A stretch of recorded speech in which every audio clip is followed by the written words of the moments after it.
Okay, and we're live on Facebook, and we are recording this meeting.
Okay, well, it's 5:30, beautiful evening on Wednesday night. We're gonna go ahead and start. We have a busy agenda today, so welcome everybody, committee members, members of the public, air district staff, and power staff. My name is Hannah. I'm with the Institute for Local Government, and I am your facilitator for tonight. My team from the Institute for Local Government is here with me tonight to support this process and answer any questions resulting from high-tech issues. Erica, Manuel, and Kim Danka. I don't know if you can see them, but they're waving their hands right now. You see on the screen the instructions to rename yourself. Please go ahead and do it. And if you see your name or initials change a little bit, just know that our Kim is renaming you to make sure we all know who are in the room and who you are. Go ahead and mute yourself as you're joining this meeting because there are a lot of background noise, and Kim will help us to mute you as well, or unmute you when it's time when you would like to speak. Again, just to create this atmosphere where there's not a lot of background noise. Okay, let me make sure our Spanish-speaking participants are all set. Members of the public, if you're joining us today and you would like to hear Spanish version of this meeting, on the bottom of the screen, you're gonna see interpretation sign, little globe. Click on it, select Spanish channel, and then mute original audio. It's a two-step process. And I will pass it, I think, to Anna to perhaps help us with these instructions in Spanish. Para oír la junta en español, por favor seleccionen el globo, el símbolo de globo hacia abajo y Great. Thank you, seleccionen Anna. el símbolo de español. Tenemos esa interpretación ahí y pueden mudar el audio original para no oírlo en inglés, sino más a oír a la interpretación en español. Great, thank you. And I'm looking just for a moment at Heather to give us a heads up that our Spanish-speaking participants are all set and connected to technology. And then we go over agenda and welcomes. Give us a moment, and thank you for your patience. Okay, Lilia added in the chat that she doesn't know how to add the letters or appropriately name herself. Thank you, Anna. I'd be happy to do that. Okay, I'll tell her on chat. Lilia, vamos a nombrarla nosotros de nuestro lado, okay? Muchas gracias. Anna, did you move back in there? Are we good? Solo tengo la letra R, ¿con eso está bien? I only Sí, have the ahorita, letter R, is that ahorita okay? le van a cambiar gracias. el nombre a Okay, thank you. CSC.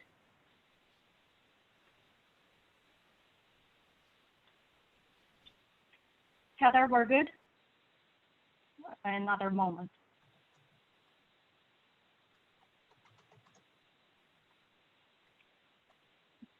Heather, please confirm that we're good to go, or we need another minute or two to double check on the Spanish. Lilia, sí está en el canal en español, ¿verdad?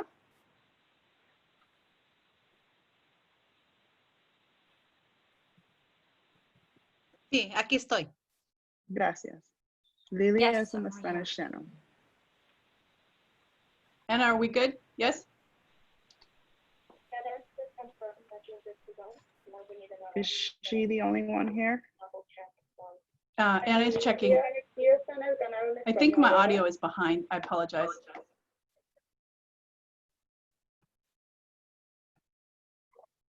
Sí, aquí estoy. Okay. Yes, then I'm here. Then we're good, Anna? Anna, are Yes. we good? Yes? Thank you. Sorry, folks. Okay, this is great. Let's go over the agenda, what we're covering tonight. We have a busy agenda tonight, and we've heard this agenda items are very important for the committee, so hopefully we'll get through them all.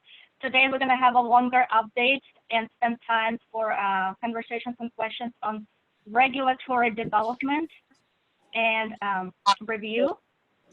We're gonna follow up with kind of standout items agenda from updates from agency partners. And we're gonna wrap up this meeting with kind of high-level overview and update on vegetative barriers. We have speakers and presenters from CAR, City of Fresno, Tree Fresno. Welcome, everyone. This agenda was developed with our co-host, Eric Payne. Thank you, Eric, for your time. And also this agenda items incorporate feedback from the community that we've heard, from the steering committee members that we've heard over the course of several months. And by the way, today is Eric's birthday. Happy birthday, Eric.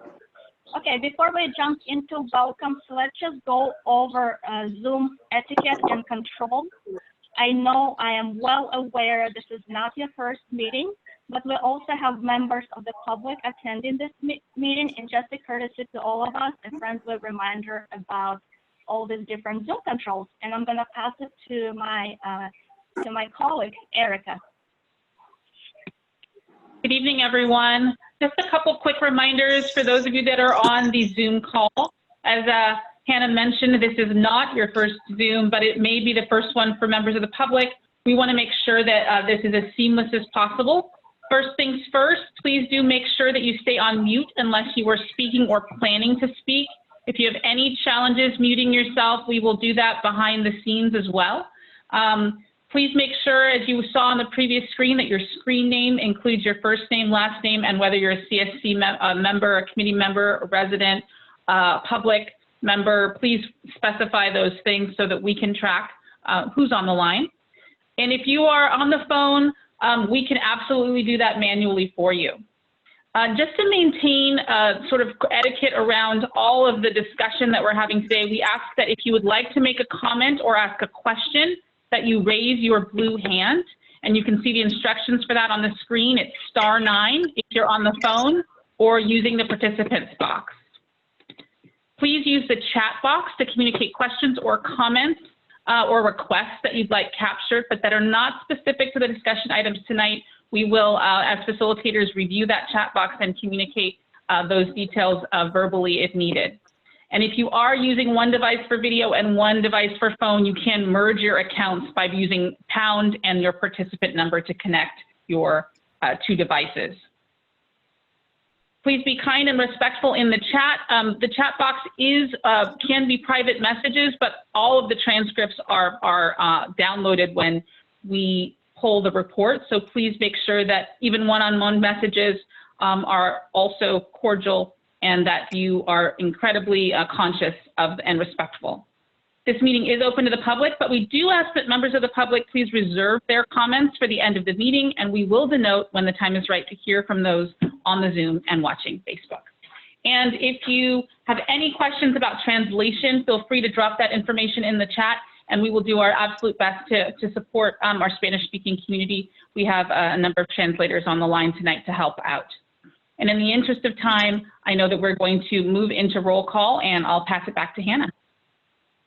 Okay, thank you, Erica. I see a couple hands, and if we have questions to about Zoom and how to use Zoom and maybe technical questions, if there's any chance, Alyssa or Laura, you can use the chat box to ask the questions while we're going through welcomes and introductions. Yes, sounds great. Okay, all right, with that, Erica mentioned the roll call. We not going to call the names like we always do. So what we would like you to do is just click on participants and scroll through the list and see who are there. I know Kim has been diligent with renaming you and adding committee members, abbreviation or affiliation or members of the public. So in this way, we all know who are here with us today. Okay, and with that, I'm gonna pass it to Ryan for welcomes.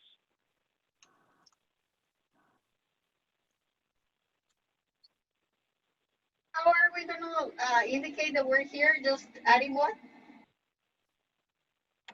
What was that, Naimeen? What was the roll call? I missed that part. What do we need to do? Oh, thank you for clarifying, Naimeen. So the roll call, in a way, for you folks clicking on the participant button and going through the list to see who are here.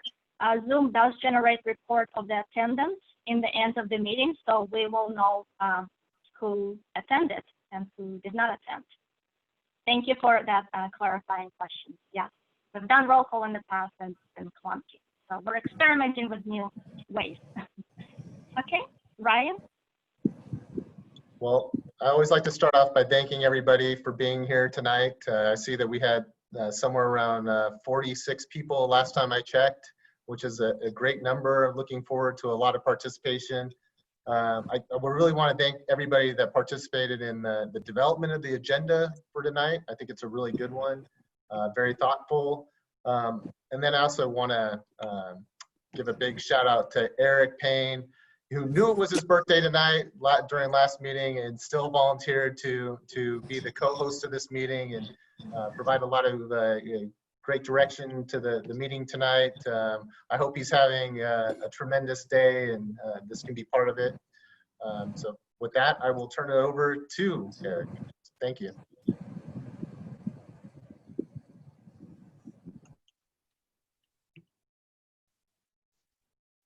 Okay. Eric, are you here with us? It's hard to see everyone on the screen. A lot of faces. Yes, I'm here. Thank you for that. And it's always a pleasure to do the business of the community and to be able to share my birthday with you all today. So yes, I'm going to be one of the co-hosts tonight. And thank you for your birthday wishes and to the Air District staff who've been so gracious to get us to this point today with setting up all the tech calls and the planning calls and just being so accommodating. So I just want to thank Jamie and Heather and the rest of the team for all of their great work. And so I guess I'll pass it back to our other co-host today. Thanks.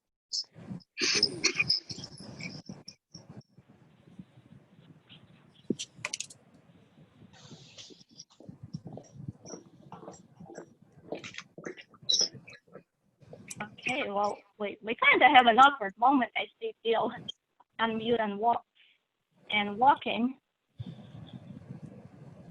Bill, do you have anything to say to add? No. No? Okay. No. Well, Kim is going to go ahead and mute you. Okay, so before we get to our agenda item, our first agenda item for regulatory development and discussion, and I mispronounced that word.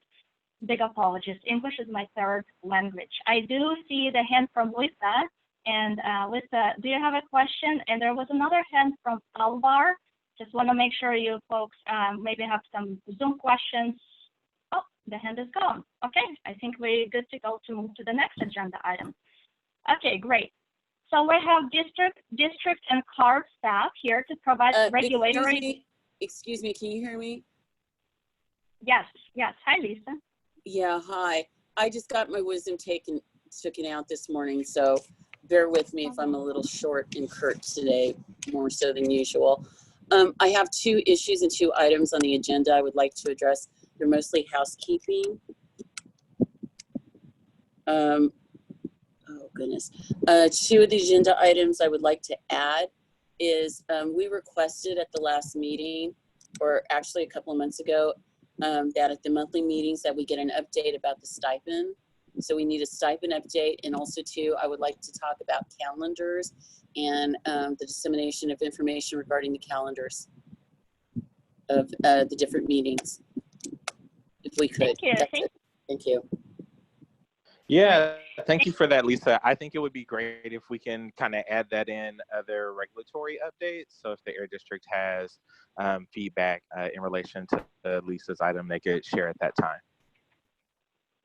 Great. And just going ahead a little bit, we're going to have updates from the agencies and some of the issues after this agenda item. And some of the suggestions, Lisa, that you mentioned will be addressed in those updates. Do you mind if we wait for just about 1 hour? An hour, not so much, but as long as it's going to be addressed, sure. Okay, thank you. All right. Where was I? Yes, our first agenda item, regulatory, mispronounce that word forever, you guys, and I practice, I promise. Anyway, we have staff from CARB and Air District to provide us updates and process review. I know this agenda item is very important for this committee. We've heard it several times before.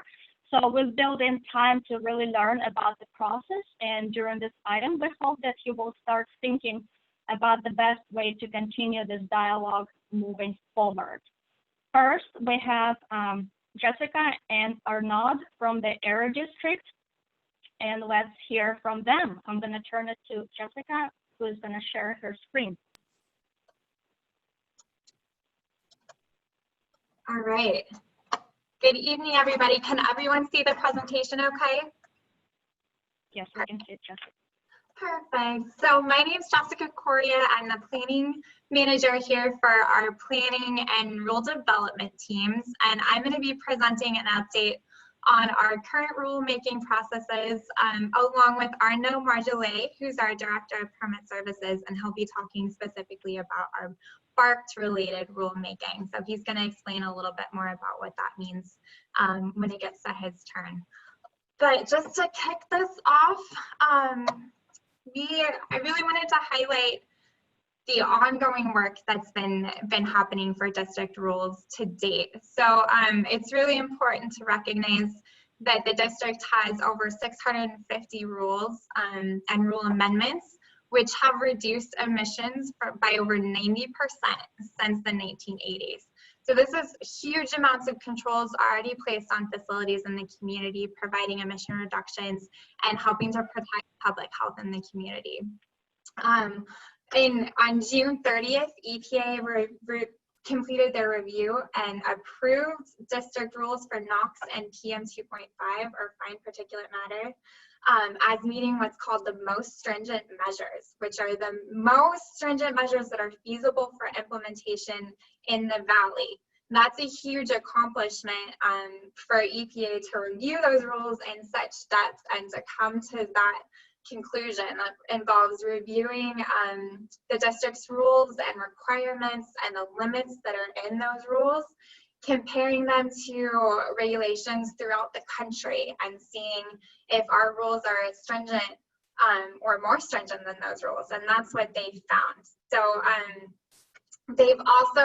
we regularly review our rules to make sure that they meet state requirements, and that's what Arnaud is going to be talking about with that best available retrofit control technology and other standards with our permitting processes. So once we have those stringent set of rules, those are enforced through permitting, emissions testing, and ongoing inspections, which you've heard a little bit about the ongoing activity from Jake Felton and his team in the community to date.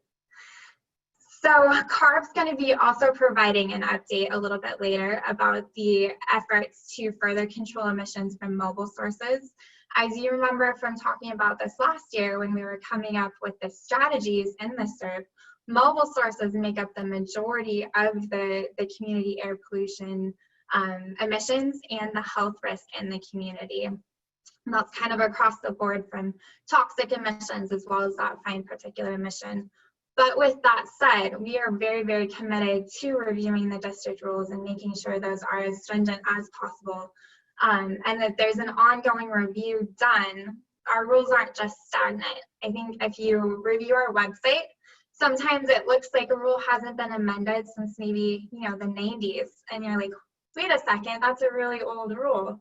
But those rules have been, first off, they were a lot of those early rules, because of the valley's air quality, those rules were what's called technology forcing. So they required that technologies actually be developed to meet the stringent limits required in those rules.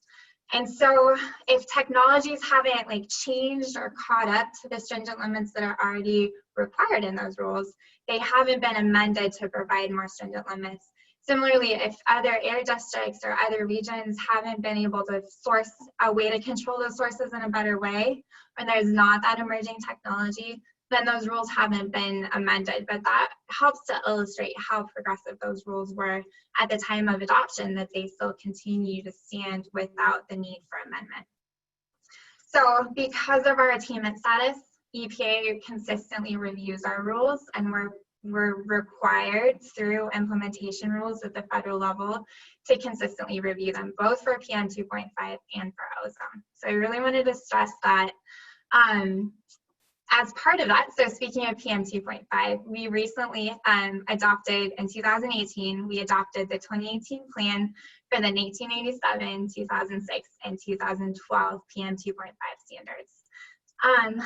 As part of that, we did a comprehensive review of the rules that control different source categories in the valley for both NOx, or nitrogen oxides, which is a main precursor to the formation of fine particulate matter in the valley, as well as for direct PM 2.5.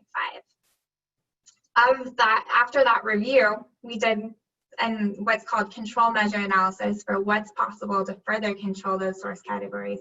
We found a kind of a host of rules that we thought we could further evaluate to reduce emissions from those categories. So I'll be talking about what came out of the review for that PM 2.5 plan. I'll be talking about the rulemaking that came out of that. That's included as a SERP measure under the IS category, so it's IS 8. And then our no is going to be talking about the BARCed schedule, which is required under AB 617 legislation back in December of 2018, before the steering committees were formed and the rest of the AB 617 legislation kicked in. The district launched this process to commit to doing an expedited review of certain rules to ensure they have what's called the best available retrofit control technology. So that means that the facilities have to install, they have to retrofit their facilities to install this control technology. So in our, I'm going to talk a little bit more about what we're finding. And I'm going to mute, perfect. I'm going to mute Bill there. And then Arno is also going to talk about AB 2588, which is our toxic hotspots facility risk evaluations. Those have also led to specific facility reviews in the community. So what rules are we talking about?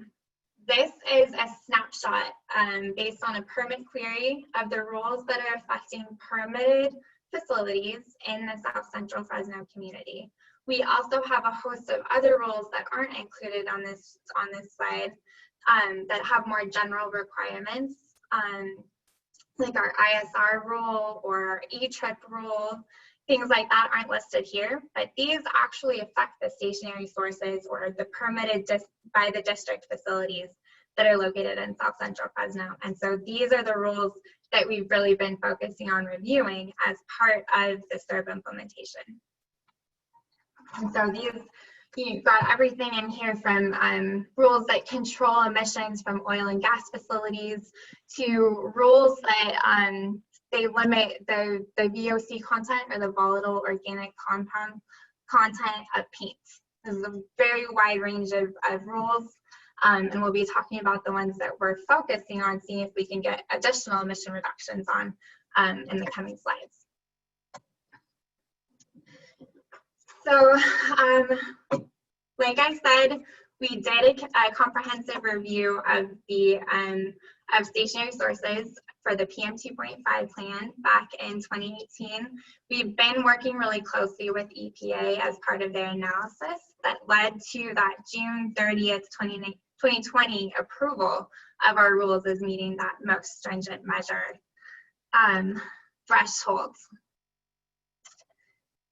So we had the host of rules that we committed to as part of that review, and we've been moving forward with the analysis efforts for those rules. There's a couple of different commitments in there. One is for launching the public process. 2 is adopting the rule amendments. And then 3 is implementation. And so those commitments are identified in that 2018 PM 2.5 plan. And I'm going to talk a little bit more about the progress on those rules in the next slide. But I really wanted to highlight how important community involvement in this process is. Arnaud is going to talk a little bit about what the rulemaking process looks like. And then at the end of this presentation, we're going to give some more information about how the community can get involved. And I really want to ask for your feedback about what information you would like and how you would like to be involved in this process. So these are the rules that are slated for amendments in 2019 and 2020 as a result of the control measure review that happened for the 2018 PM 2.5 plan. So Rule 4901 controls wood burning, fireplaces, and heaters. We have a comprehensive residential wood burning strategy that it includes curtailment levels, where we call no burn days, as well as an incentive program to help replace older, dirtier units with cleaner natural gas or electric units.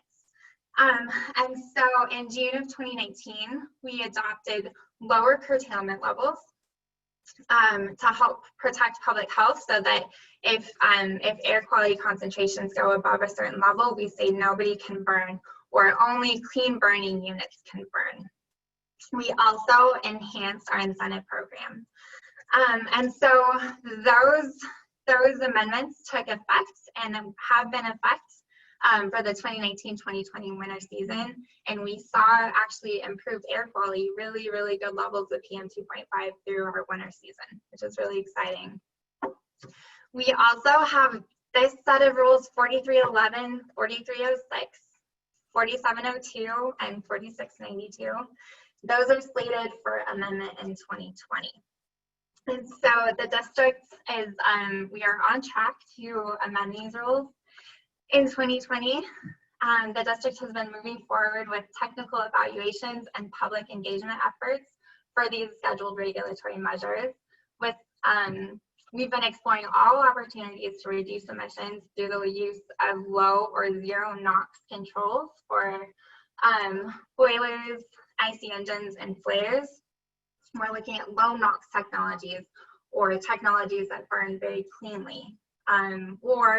So for flares or boilers, for flares, it might be what's called an ultra low NOx flare. For boilers, it might be a low NOx burner or additional controls installed on those boilers. For IC engines, we're looking at potentially requiring additional controls to be installed so that they meet lower limits. And then for under fire charbroilers, this is an area where it's honestly been a little hit or miss. We've had some trouble. The controls for under fire charbroilers for restaurants are very, very expensive. So that's been a potential feasibility issue that we've seen here. There's also some issues with retrofitting or requiring the installation of these controls on existing restaurants. because of space limitations, or because they're so heavy, the roof can't support them. Things like that have been issues. We've also have an incentive program for restaurants in the community and throughout the valley to install these control technologies, but we haven't had a lot of interest in having restaurants actually sign up for this program. We've done a lot of outreach, but not had a great success getting somebody to install it. So this is an area I would personally really appreciate the community's assistance with. If you know of a restaurant that might be interested in this, or maybe they're getting smoke or odor complaints, let us know. We'll be kind of talking about future steps for kind of bringing these regulatory measures back to the community, but I think there's some really great potential for collaboration on some of these measures going forward. So with that, I'm going to come back and wrap up the presentation. But for now, I'm going to turn it over to Arno to talk a little bit more about BARCT and AB 2588 toxics control.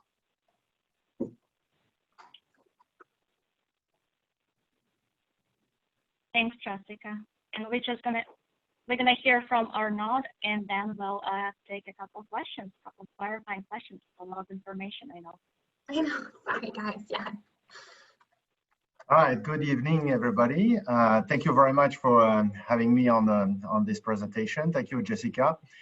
So my name is Arnaud. I'm the director of the Permit Service Department, and I will be going through this presentation tonight to discuss those two topics, the BARCT, Best Available Control Technology, and the 2588, which is the hotspot toxics hotspot assessment for the facilities. So first of all, BARCT. So another acronym, but I'm pretty sure after a couple of years you'll start being used to it. But in simple word, it is Best Available Retrofit Control Technology. What does it mean? It means that these are the most effective, achievable technology that can be used to retrofit existing units. So basically you have a unit, it's in operation, and we're looking at our rules and see if the rule can apply to a specific facility or specific unit and require some further control, retrofitting those units to further reduce those emissions. This evaluation of best available retrofit control technology takes in consideration several criteria, including, but not limited to, obviously, including the cost effectiveness, how much costs this technology compared to the benefit of reducing those emissions. Now, under AB 617, a requirement was part of it, requiring the district and districts, all districts that are subject to 617, requiring district to adopt a BARCT schedule and to expedite, in order to expedite this analysis. So the district adopted a schedule in December of 2018, and in this BARCT analysis, 32 rules were assessed. And why those 32? You saw the big list that Jessica presented like a few minutes ago. 32 because under 617, the scope of this analysis affect those rules that applies to that applies to facilities subject to the state cap and trade program.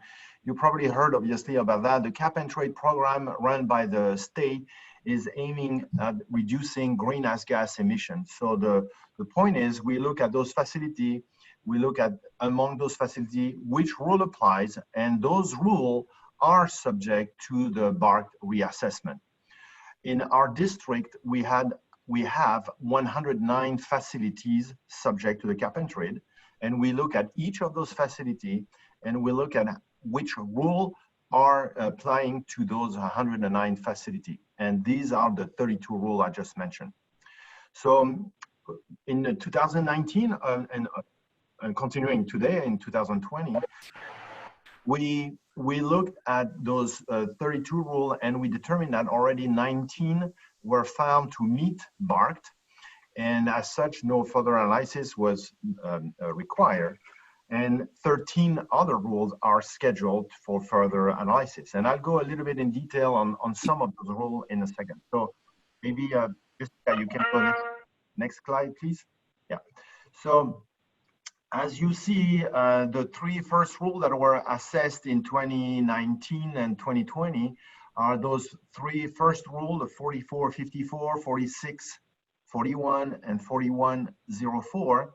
The first one is a refinery process turnaround is when a facility is making maintenance and looking at opening some tanks. So obviously, there's some safety aspect and cleaning up those tanks carefully and not venting to the atmosphere any excess VOC. So this rule has been determined to meet BART.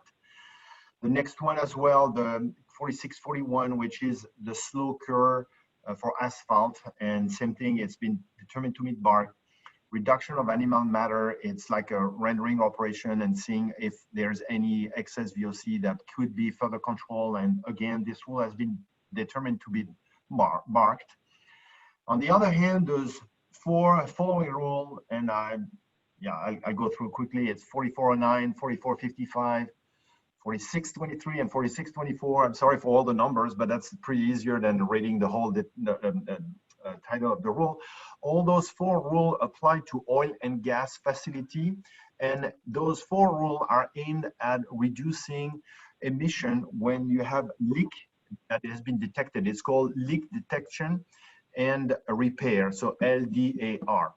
Those rules cover this LDAR or LDAR requirement for leak detection and repair, and it has been determined that probably or potentially some further control could be evaluated and required, and therefore we will start engaging in a rule development process in 2020 as according to the BART schedule. You know, and the BART schedule has those BART analysis, but also the rule development in case it is required.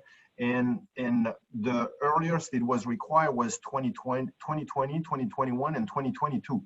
So I'm glad to report that by combining those four rules that we have here, 4409 through 4624, we are not only meeting the schedule, but we are ahead of the schedule to take a look at those four rules under a rule amendment process that will start very soon.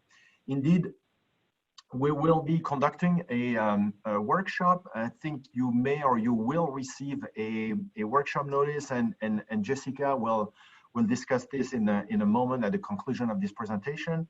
And we will engage the public for receiving comment, presenting the BART analysis result, presenting the result of those analysis, and indeed also touching up on those four rules for oil and applying to the oil and gas for those leak detection and repair. So all those quick discussion or presentation that I went through with you will go in much more detail on July the 30th at the end of the month, and I'll certainly encourage you to attend those meetings. Next slide, please. Next, in 2020, we are continuing this BART assessment. As you saw, we have again 13 rules to go through, and those four are part of this schedule. And under this 2020 reassessment, those four rules, 4702 for internal combustion engine, 4694 for the wine fermentation and storage tanks, which is VOC driven. Surface coating, the rule 4603, it's anything that is painting or coating at metal parts and operations. And then the last one, but not least, the 4601, again, architectural coating. Those four rules are currently in the process of being evaluated for BART, best available retrofit control technology. And as soon as we have the outcome, those outcomes will be also presented to the public and to you. Next slide, please. So now I mentioned the potential, I mentioned the public workshop that will be start happening July the 30th. And you know, the district has always been putting a lot of emphasis to reach out to the public, reach out to the community, reach out to the stakeholders to be part of those rule development. Those rule development can only be as successful as much as energy and ideas that we put all around together. And it is extremely important that you, member of the public, member of this community, be part of it as well as the stakeholders. And we will definitely continue on doing this and try to reach out definitely to you very quickly to make sure that you have the opportunity to engage. And we will go through this public process that consists of the workshop, the proposed rule package, and then during all this process, you will have the opportunity to provide comments, to provide your ideas and discuss with us on opportunity to further improve rules. At the end of this, at the end, when the rule is moving forward, you'll have another opportunity to have a 30-day public review and public comments before which the board, look for the rule and during a public hearing. So that's the public participation. It is, as I say, extremely important. We have been always very much focused on that, and obviously we will be even closer to you through this 617 committee. Next slide, please. So next big topic besides the BART is toxics assessment. So again, that's nothing new here. It's the air toxics under AB 2588 is part of a very much integrated program that we run at the district that has many components, one being the 2588 hotspot toxics hotspot. But part of that, there's also the risk assessment when any facility come forward with the district and ask for moving with a permit application. Each permit application is reviewed and assessed for, obviously, for risk and ensuring that any project does not create any risk to the public. There's another component of this integrated program is under CEQA, where we also either perform health risk assessment or require, when we comment for lead agency, when we're commenting back to the lead agency, we are very careful looking at those health risk assessment, and if not being performed, we require or request that a health risk assessment be performed.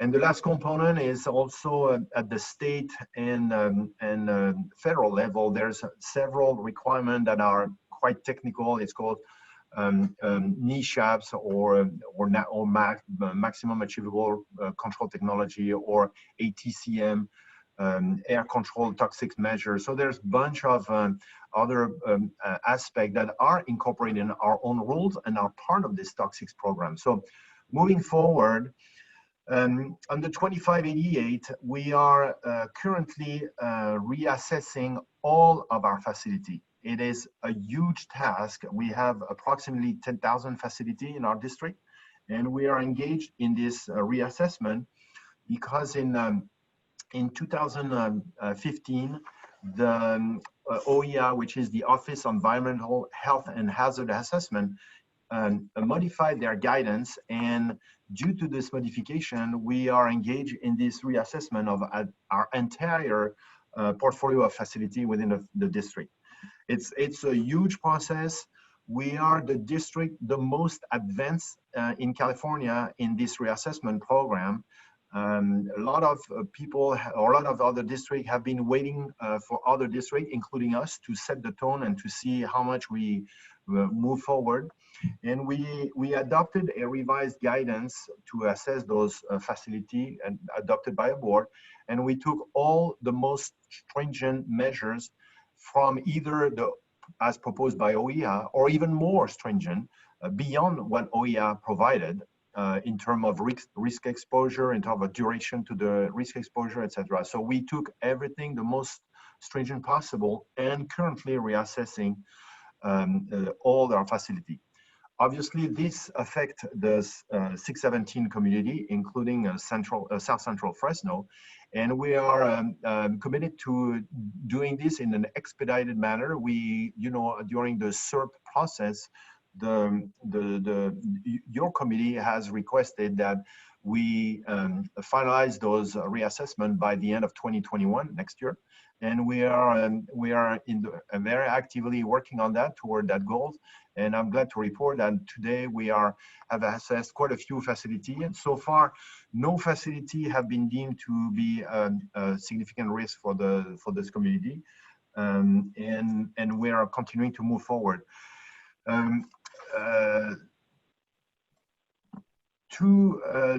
Also, just as a big picture, this toxics reassessment program, as I mentioned, it's a very long.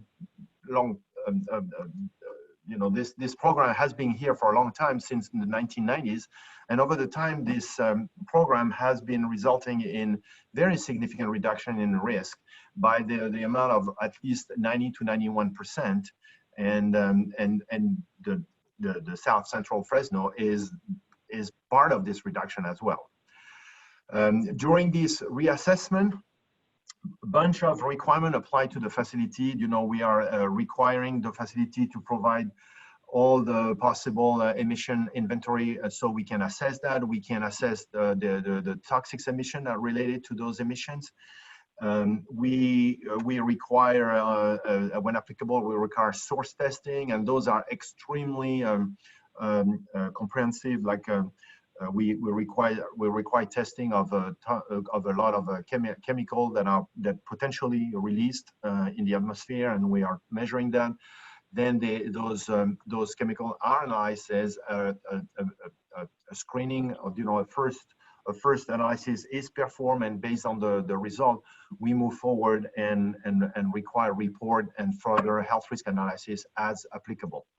We are engaged in this process, as I mentioned, and we will continue to present those results as come up, and definitely being done by 2021 as committed in our SERP. Next slide.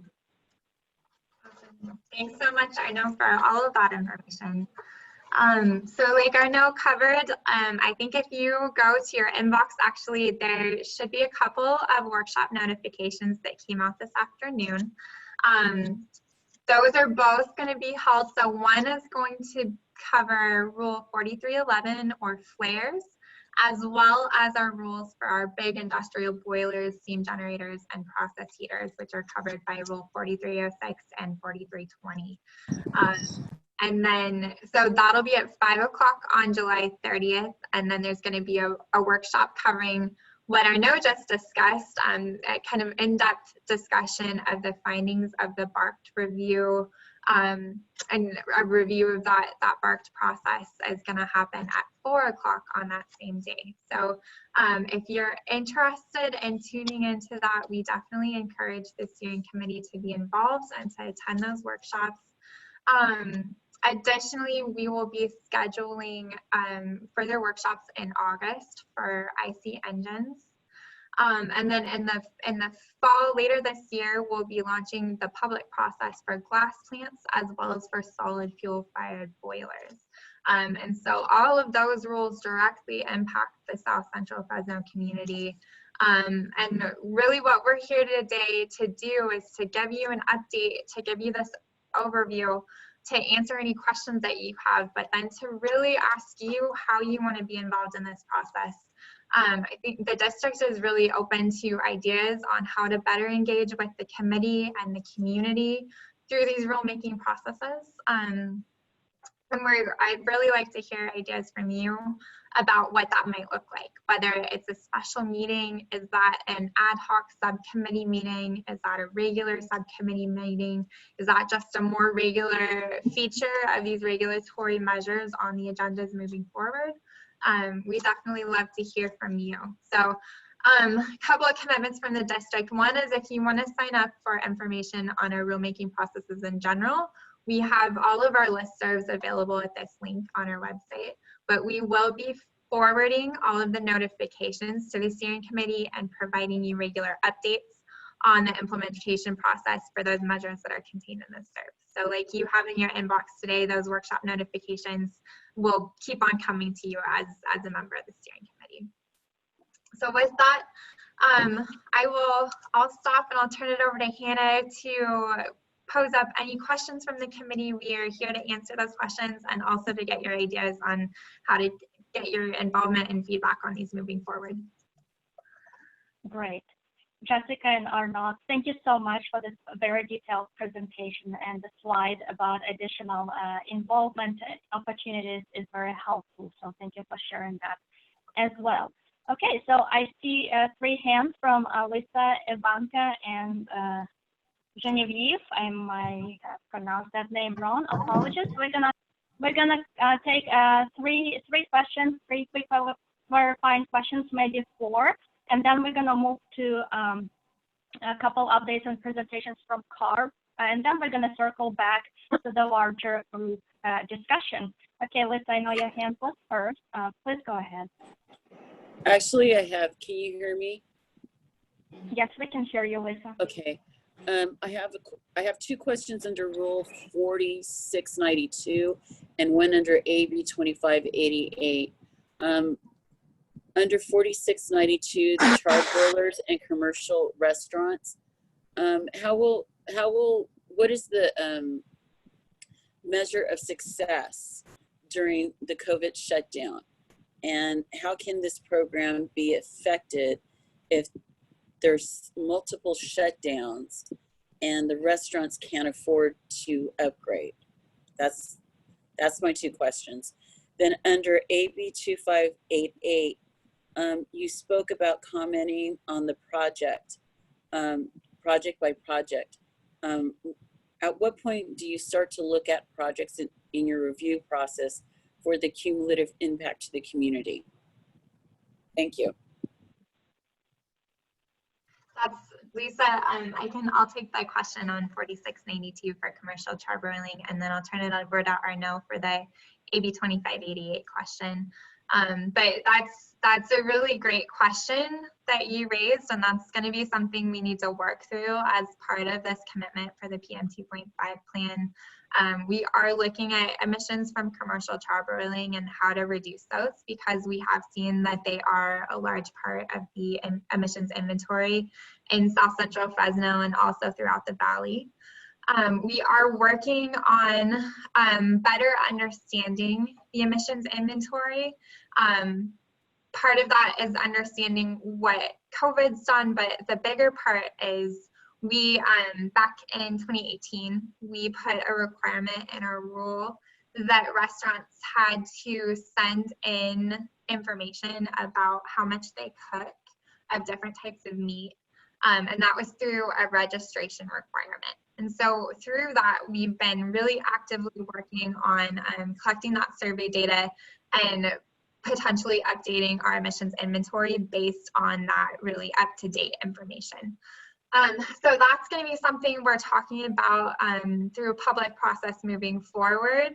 We're planning to take an update to our governing board later this summer or this fall about exactly this topic. And I think a big part of the conversation is going to be the economic feasibility of those controls, because they are really expensive. So I think we do have an incentive program that can help restaurants install the control technology. And as part of one of the CERT measures, we will be reaching out to restaurants in the South Central community to make sure that they're aware of that program and to see if they're interested in signing up for it.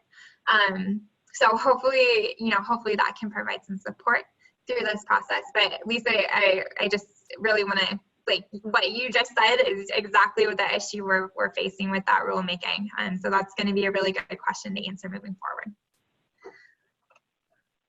And I'll turn it over to Arnaud for question number 2. Yes, thank you. I was thinking I was muted. Yeah, so for community impact, yes, we comment on the CEQA at the early stage. When we receive a request for comment from a lead agency on the CEQA for a project, obviously the ATC, the authority to construct, cannot be issued unless CEQA is satisfied. So obviously the CEQA process needs to happen first, and then later the ATC, the authority to construct, permit. Now, under CEQA, we comment for health risk assessment and also on cumulative impact, and requiring or requesting those both aspects being addressed by the lead agency. When we are a lead agency under CEQA, for instance, for a modification of an existing facility under an approved conditional use permit that cover the expansion as proposed by the applicant, we address that as well. You know, the all project that we are dealing with on as a lead agency or under permitting, we are addressing the CEQA for the project specific at the facility level and the cumulative level as well. And when we are commenting agency, we comment on the project specific, facility, and cumulative impact as well. Okay, thank you. Thank you for that. Ivanka, I saw that your hand, and I don't see it right now. Do you still have a question, or it has been answered? Yeah, I still have a question. Thank you. Okay, go ahead. Jessica and Arnaud, for the presentations.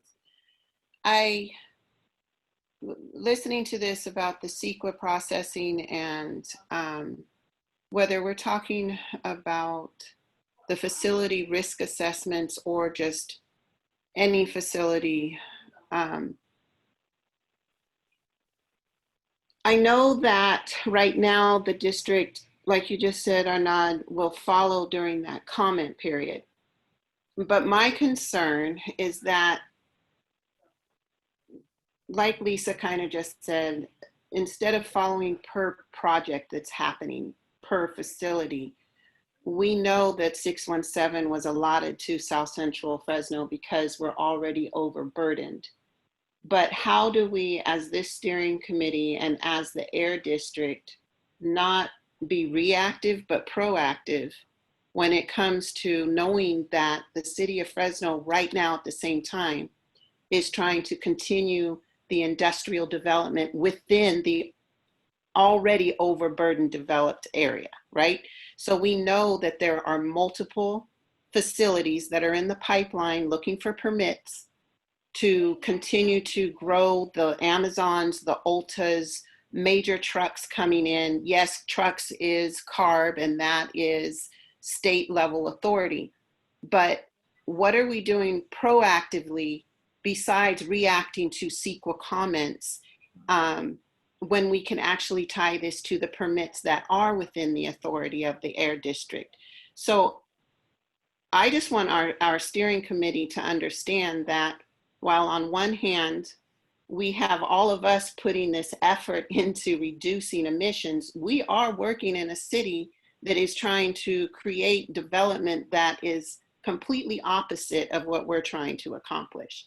So specifically, when it comes to talking about CEQA commenting in the early stages, what can even be done by the districts and by the involvement of this committee to make sure that anything that is coming forward, we're not up against the wall in trying to comment when the city might be 2 steps ahead of us in trying to promote more industry. And I'm not against economical growth and good jobs. However, you do not see these developmental facilities in North Fresno that already has the better air and live 20 years longer than we do in the South Central Fresno area. So we do have a situation here that all these details we're going over tonight, while it may seem overwhelming to our steering committee members, I just want to point out the bigger picture of why we're doing this and why we have to really hone in on some specifics and look towards what is the district doing and what do we have to do to make sure that we're following even more closely than just waiting on the next development to happen. Right, so I think, first I want to thank you, Ivanka. It is a very thoughtful process you went through, and you completely understand where are we at. You know, we as a district are in all those development process or project are essentially what we call a responsible agency coming behind the lead agency, which is the role assumed by in this case, Fresno. You know, there's a couple of things. first, your committee has established and has developed a SERP. And under this SERP, there's a lot of measures that are designed to further or do our best to improve the community and to improve at the very early stage, not just afterward, but the early stage, including on the CEQA. You know, we received a while back, like a couple of months ago, requests for comment from the city of Fresno for a programmatic EIR attached to their general plan. You're probably very much aware of it. And the district took a very active role in engaging the city of Fresno in this endeavor and in this project, mentioning, obviously, referring all those measures that were identified in the SERP, including the truck rerouting, including the near zero truck, including the cumulative impact, including the vegetative barrier, sorry about that, and so far and so on. So we took it very, very seriously. I think it was one of the most extensive comment that we had because we take it seriously, because, you know, I don't want to be in a situation a year down the road and on you asking me, what have you done? And I want to demonstrate that we do our best and not just using CEQA template or CEQA, you know, preset comment and say, hey, this is good enough. No, we are actively looking at that. I just received yesterday, it was a project for within the 617 community, and it was about expanding on a warehouse. And guess what? We look at that with my staff and we'll say, hey, let's take a look where this project is located. Where are the sensitive receptors for that? Can we improve that? And we put that black and white back to the city and say, hey, pay attention. This project, if it happened, would be in nearby some sensitive receptors, such as in a hospital in this case. And we were saying, hey, you need to look at rerouting those potential traffic associated with this increase in capacity of this warehouse, and not just taking it for granted and say, okay. And now, what is my power to impose those solutions to the city? You know, I'm limited in my power. We do not, as you know, and I don't want to take this as an excuse, that's certainly not the case, but we have no power over land use. We do have over air quality, and we use as the maximum as we can. We also engage with the city, as you know, to further improve those relations, not improve, but further enhance those relations at the early stage. We made some suggestion to have some meeting with potential project proponents at the early stage before they go to the CEQA process, so they can further incorporate some project improvement at the early stage in terms of designing their own project and potentially avoiding, I don't know, a truck traffic issue at the early stage. It is still very new. You know, the SERP has been adopted like a few months ago. We're in the learning curve. Is it perfect? Certainly not. But we definitely have made some progress. As I say, I am very proud of the comment that we put together with regard to the general plan for Fresno, and I think it will make a difference. And I do believe that the SERP that you came up with has already made a difference. And, you know, we change our mentality. We no longer take a project for granted, and we look at that very seriously. And I don't know if it's today fully satisfactory, but it's definitely moving the right direction. And I'm very proud and I'm very straightforward to say we have made progress. Is it the end of the world? At the end of the road? Absolutely not. Are we moving right on the right direction? I think yes, and thanks to you guys. Thank you. Thank you for those, Yvonne, for raising this critically important perspectives and good questions. And thank you for answering that. Okay, so I see, next I have Genevieve and Estella. Genevieve, go ahead. Hi, thank you. Thank you for the presentation today. That was a good update. I wanted to perhaps narrow our focus, or maybe focus a little bit more on the community at hand and not the rules across the valley. So my question is specifically to the facilities in South Fresno that we know are emitting more than their neighboring facilities. Are there any rules or reviews or audits that have been undertaken related to the biomass incinerator or the glass manufacturing plant? And thirdly, do the rules and barked related to the petroleum storage tanks apply to the petroleum terminal in South Fresno as well?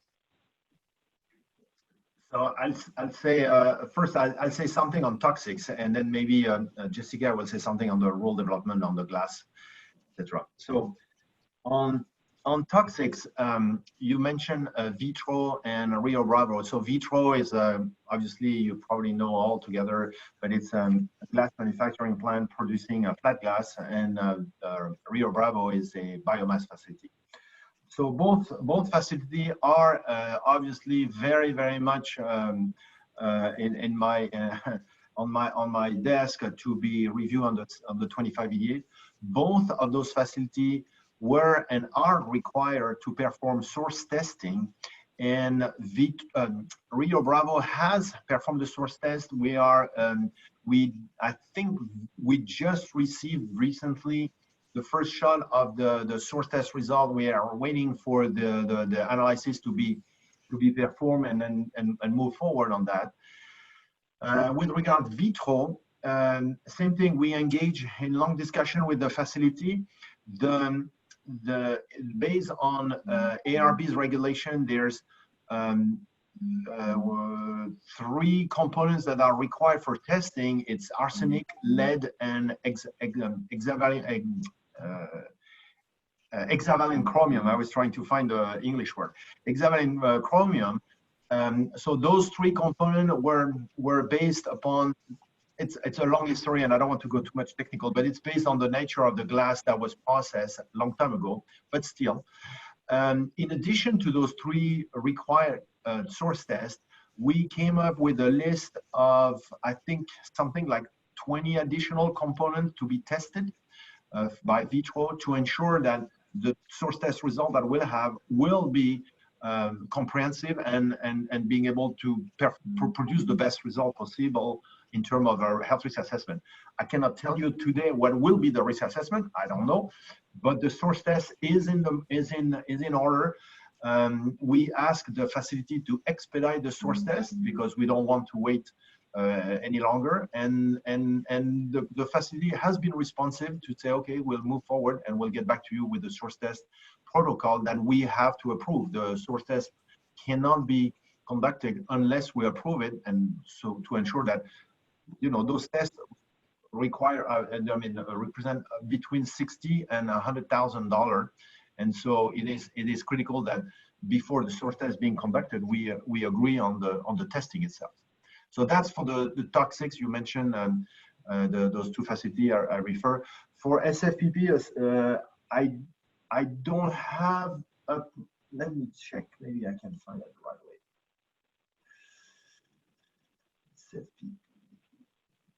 SFPP. Yeah, well, for Santa Fe Pacific Petroleum, we are working with the applicant, and we approve their plan. The toxics reassessment is a step-by-step approach. The first is to look at what is the scope of those emissions. The second aspect is for the facility to present a plan, meaning how they will get those emissions and what emission will apply to which equipment.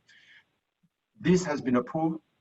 The next step is for the facilities to submit the report now to provide us with all the information, and then the next step is for us to proceed with the assessment. So we are at the reporting aspect, and same thing. We work very diligently with those facilities. I know they're on your radar, they're on mine as well, and it's important that we move quickly on those to be able to present to you the results. So that's what I can report on those 3 facilities.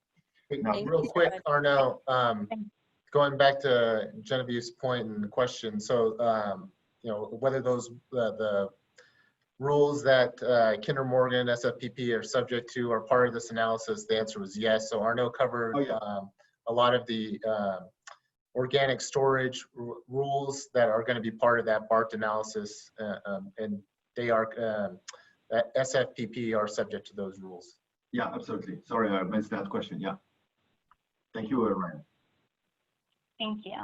Okay, so we're gonna take 2 more questions, and I see a lot of hands. I hear this topic is very important. There are a lot of questions. The benefit of the Zoom meeting is that we have a chat box, and you can also ask these questions in the chat box, and area district staff or CARB staff will be answering, and I've been seeing a lot of useful links being posted.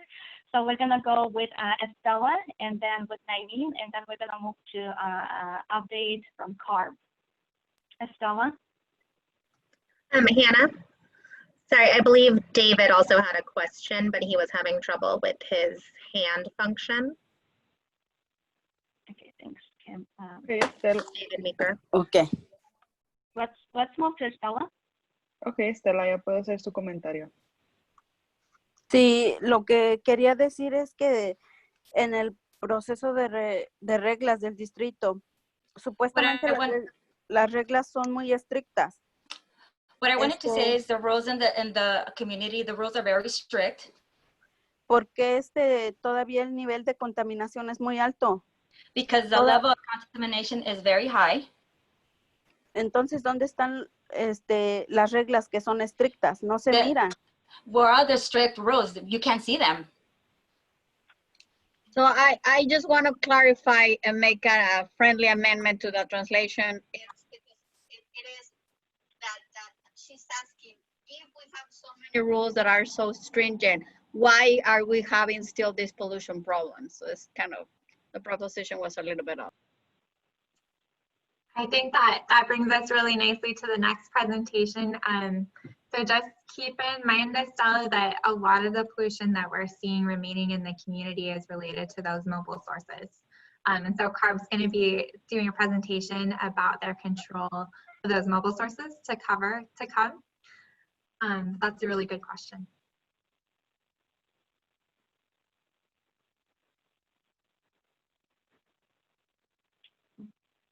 Okay, so we're moving to the naming part next. No, I think I withdraw so that we can continue with the discussion. I can follow up with the city later. Great, thank you. And folks, again, in the interest of time, we'll just keep going, and please type your questions in the chat box. Okay, I'm going to turn it over to CARB. David has been trying to make a comment, and he put it in the chat box. I don't know if he... I'm sorry, Kimberly, can you repeat that? Because I didn't Yeah, hear let's let David had a comment. David Meeker. Thanks, Ryan. David? Hello, thank you guys. Just a quick question on the AB 2588. I hope they'll make extra consideration for phase-in timeframes for facilities that are currently complying with the district's rules. I know last year the district went through an extensive review of the toxic hotspot ruling, and hopefully if you guys are going to increase the stringency of that rule, make some allowance for implementation of new best available retrofit technology, and hopefully some economic consideration as well, especially for a facility similar to ours that have just put in brand new equipment to meet the most stringent regulations today. It's not economically feasible to go in and just pull out maybe a $400,000 boiler and replace it. So just wanted to make that comment. Thank you. Great. Thank you, David, for this comment. Okay, I'm going to turn it over to CARB. We have 2 folks from CARB today. We have Dr. Janeiro Ambrosi with Community Air Protection, and we have Cassandra Lopina, Manager Technology Assessment Section.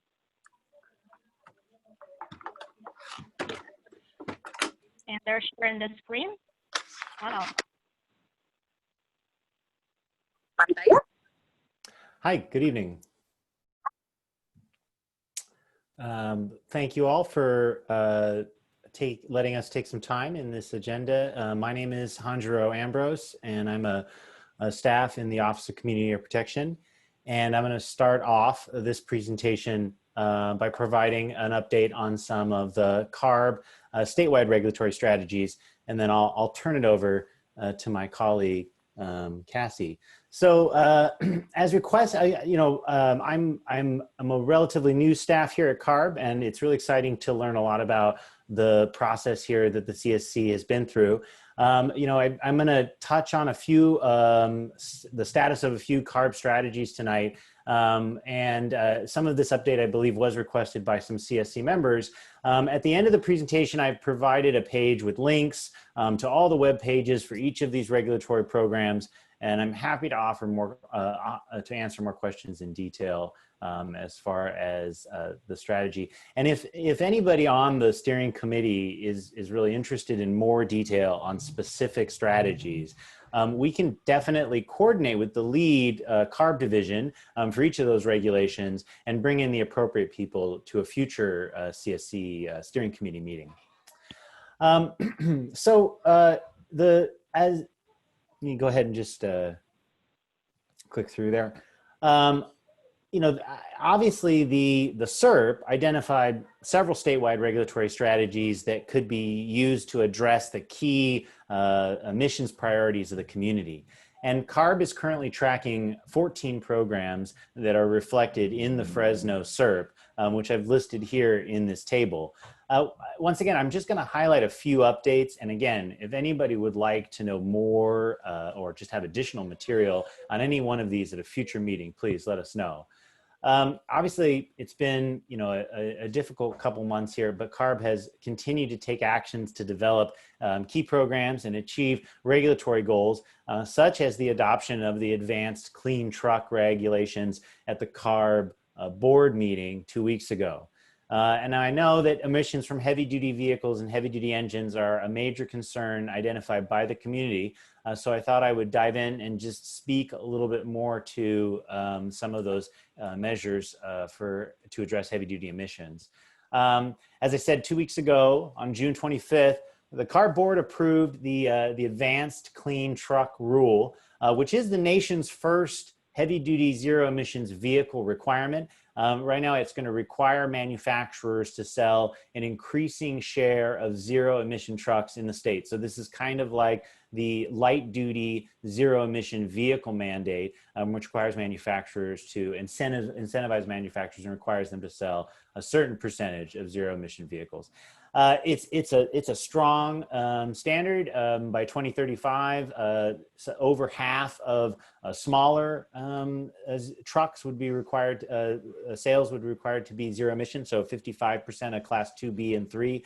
Now, Class 2B, 3 is a large amount of the small commercial vehicle fleet. So this is everything ranging from basically a Ford F-250 up through smaller Amazon delivery vans, et cetera. And then the mandate also includes for Class 4 to 8. So these are, larger beverage parcel and long haul trucks or medium haul trucks, tractor trailers. 75% of those vehicles would need to be ZEVs. Now, the ACT it's a multi-part program, and part of this is that it's going to help us collect new data. So fleet owners have a reporting requirement under the Advanced Clean Truck Rule, which is really important because it's going to help us get a better idea of the number of trucks that are operating in the state and where they are operating. And this is a data gap which is important to fill, I think, to address truck emissions moving forward. And I think the ACT in its current form is also going to help smaller fleets adopt zero emission trucks by increasing the availability, the model availability of these vehicles. And it really builds on a suite of other CARB programs to develop the market for zero emission trucks, including pilot demonstration projects and other existing incentive measures like the Hybrid Vehicle Incentive Program, which already provides a strong incentive for fleets to adopt these vehicles. And as I said, the ACT, this Advanced Clean Trucks Rule, which was just approved, is really just part of a portfolio of measures. that are, you know, I think over the next, that we will see over the next 10 years, really deliver some improvements to reductions in emissions from heavy duty vehicles and goods movement. And this includes the transportation refrigeration unit regulation, which I believe you've heard about in a prior meeting, which is going to reduce the use of fossil-powered refrigeration units on trucks at idle, as well as put limits on emissions for those. The heavy-duty inspection and maintenance program. So this is another key program that effectively reduces, tries to eliminate some of the heavy emitters, right? So as the ACT is going to drive the zero-emission vehicles into the fleet, the heavy-duty I&M programs, in general, try to identify those non-compliant vehicles and remove those high emitters. And as well, the advanced clean fleet rules and other measures, including the advanced clean transit rules in the past, I think will all, you know, serve to help move California's heavy duty vehicle fleet towards, you know, a cleaner future. So despite those, you know, so that's on the heavy duty vehicle side. So on the light duty vehicle side, you know, there have been challenges with respect to the current level of federal cooperation, but the agency has continued to work to develop cleaner passenger vehicle standards, and that work is continuing with the development of the next Clean Cars standard, which is what we're calling Advanced Clean Cars 2. So this is, again, a portfolio program that rolls up a new emission standard. So from the previous was the low emissions vehicle level 3 standards, efficiency targets, so for greenhouse gas emissions, and as well zero emission vehicle mandates. So these are really important programs, obviously, to drive the entirety of California's vehicle fleet and obviously the transportation emissions in the community down. They're going to be holding workshops this fall on the advanced clean cars measures if you would like to follow along. I did, like I said, provide links and am happy to provide more information. CARB staff is also developing a suite of approaches to reduce emissions from rail and locomotives. Staff is developing updated emissions inventories for locomotives, which is an important part of our process in better understanding the sources and contribution of emissions in the community. And also staff are investigating the potential for new regulatory action, which includes low or zero emission alternative locomotive technologies. Now, a lot of these are a little maybe you know, further away than some of the on-road, but there's promising technological development in the locomotive space with respect to zero emission tenders and powertrains. There is a webinar planned for this fall, and like I said, I have provided additional information at the link. So finally, we heard about airborne toxics control measures a little bit in the district's presentation, and CARB is obviously working, CARB staff are working to bring updates to the airborne toxics control measures to the board in September, and primarily those updates are aimed at reducing formaldehyde and chromium, formaldehyde from composite wood products. So these are not a source control, a facility control measure, but actually a product control measure aimed at reducing formaldehyde off-gassing from primarily indoor used wood products.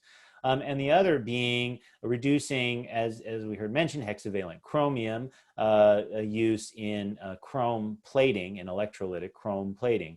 Hexavalent chromium is obviously a significant health concern. And so one focus of this updates to the airborne toxics control measures, those ACTMs, will be this new measure to possibly reduce hexavalent chromium from electrolytic tanks that are used in chrome plating or chrome removal, and that includes alternative technologies which are relatively undeveloped right now. And as I said, I'm happy to provide more info or answer any questions about those and get into the weeds if anybody has any more detailed technical questions. As I said, here are those links for each of those programs here on this slide as well for everyone at home. And that concludes my portion. I will go ahead and turn it over to my colleague. Thank you. And as a friendly reminder, if any questions are coming up during the presentation, please go ahead and use the chat box. Thank you. This is Cassie Lupina, and as Sanjaro said at the very beginning of the presentation, I work in the Office of Community Air Protection. I'm the manager of the Technology Assessment section, and I am tasked, my team and I, were building the AB 617 Technology Clearinghouse. Sanjaro, could you click forward on the slide? Thank you. So for the sake of time, I know that there's a lot of interest in this topic. I'm going to cover this fairly quickly, but I am more than happy to have myself or one of my colleagues come back and provide more details on any of this, whatever pieces you might be more interested in. I think San Joaquin covered the first bullet on both the CARB rules and district rules really well, that we both have a public process on rule development and approval. We also mentioned that, so the final rules for CARB, those are sent to EPA for approval or for the waiver. And the final rules for the final SIP rules on the district side are also sent to US EPA. Looking at the CARB rules, we're mentioning that the final tools will be, the final rules that CARB has will be added to a rules tool, which I'll show you next in the near future. In order to increase transparency and make it a little bit more accessible, and I'll explain that. And then on the district rule side, we also received draft and final district rules, which are sent to CARB for review. That review varies based off of the resources available, timing, that sort of stuff. And so that is completed, but once the rules are finalized, then they're added to this district rules tool that we mentioned. So not sure if there's questions on this, but on that, then next slide, can you proceed, Sanjaro? Thank you, Cassandra. Okay, so this is my last slide, but so here's an example of the, right now it's called the Air District Rules tool. It's going to be expanded to include CARB rules as well. And so this is again a component of the Technology Clearinghouse. And so in this screenshot, you could see, and this is a live tool, you can actually go in and filter the rules based off of rule stringency. And San Joaquin's presentation, they mentioned BARCed. You could actually filter rules across the state to look at which rules are determined by the district to be at BARCed stringency or RAP stringency. You could filter by rule type, by pollutant, and you could also filter by the year of most recent action. And so this is really helpful if you're trying to look at what types of rules have been adopted, say, for a particular source type. Like, for example, if you're looking at a boiler rule, you could look at what districts most recently adopted an amendment on a boiler rule. So it should be helpful. Right now, so a few things that are going to be enhanced in this, hopefully we're hoping for later this year, is that, so terminology, as you can imagine, we have 35 different air districts. Everyone has different terms for what the equipment is that's covered within their rules. The boiler isn't boiler across the state. Sometimes it's hot water heater. Sometimes it's a steam generator. Sometimes it's many different things. We've been working to go ahead and improve that list so that we could tag these different rules in a way where if you search for something, even if it's not within the rule name or regulation name, you're able to return the results and have confidence that you're looking at similar rules across the state, even if they have different names. And that's not in there yet. That's something that actually is taking quite a bit of work, but we're committed to doing that. Thank you, Brian, for answering that question. Another thing that we're working on enhancing is that we're working on adding limits to the rules. So we call it the advanced rule data, but we are trying to figure out how to clearly convey what the limits are and what the rules themselves are applicable to help with that comparison and to better understand these dense regulatory documents, both on the CARB and air district rules. So that being said, that's the end of my presentation. And again, I'm more than happy to further explain any of this. Thank you. Thank you, folks, for this excellent information. I see some of the questions were asked in the chat box and some of them were answered. Thank you for that. I also see a hand from Naimeen. We're gonna take a couple more questions before we move on to the next agenda item. Naimeen?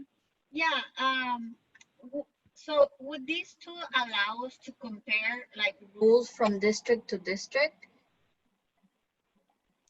So yeah, so right now it would be more of a manual comparison where you would be able to search for a rule type and then say, okay, this district, for example, has boiler rules. I'm going to keep using boiler as an example.